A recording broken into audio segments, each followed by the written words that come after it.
തോക്കെടുത്ത് നിരായുധരായ സാധാരണക്കാരെ കൊന്നൊടുക്കിയതിന്റെ സൂത്രധാരൻ സൈഫുള്ള കസൂരി ഹാഫിസ് സയ്യിദിന്റെ വലം കൈയാണെങ്കിൽ, ഇന്ത്യ വിരോധം കൊണ്ട് പിഴച്ചു പൊളിച്ച പാക് പട്ടാളത്തിന്റെ തലച്ചോറാണെങ്കിൽ, ISIയുടെ സാമന്തനാണെങ്കിൽ ഞങ്ങൾക്ക് പങ്കില്ലെന്ന പച്ചക്കള്ളം പാകിസ്ഥാനെ പോയി പള്ളി പറ.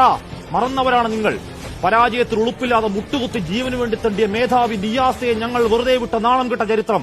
കാർഗിൽ തിരിച്ചോട്ടം, ബലാക്കോട്ടിന്റെ നീലാകാശം നിറഞ്ഞ മിറാഷ് വിമാനങ്ങൾ, താഴെ ചാമ്പലായി ചത്തുമലച്ചു കിടന്ന ഹാഫിസ് സയ്യിദ് അടവച്ചിറക്കിയ അന്തകവിത്തുകൾ, മരണവക്താക്കളൊക്കെയും മറന്നതാണെങ്കിൽ പഠിക്കുന്നില്ലെങ്കിൽ കാത്തിരിക്കാവർത്തന ചരിത്രം.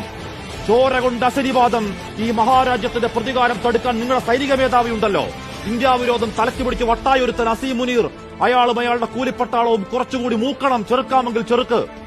അവിടെ മതം തിരിഞ്ഞ് നിങ്ങൾ പാവങ്ങളെ പോയിന്റ് ബ്ലാങ്കിൽ നായാടിയെങ്കിൽ, വീണവന്റെ മതം ചെയ്യാത്ത ഞങ്ങൾ ഇന്ത്യക്കാർ രോഷത്തിൽ എരിയുന്നുണ്ടെങ്കിൽ, വിനാശകാലെ നിങ്ങൾ ചിന്തിച്ചത് ഞങ്ങളുടെ സഹോദരങ്ങളുടെ ചോരയാണെങ്കിൽ, കസൂരിയും അയാളുടെ മാസ്റ്റർ ബ്രെയിൻ തന്തമാരും ആയുസണ്ണി കാത്തി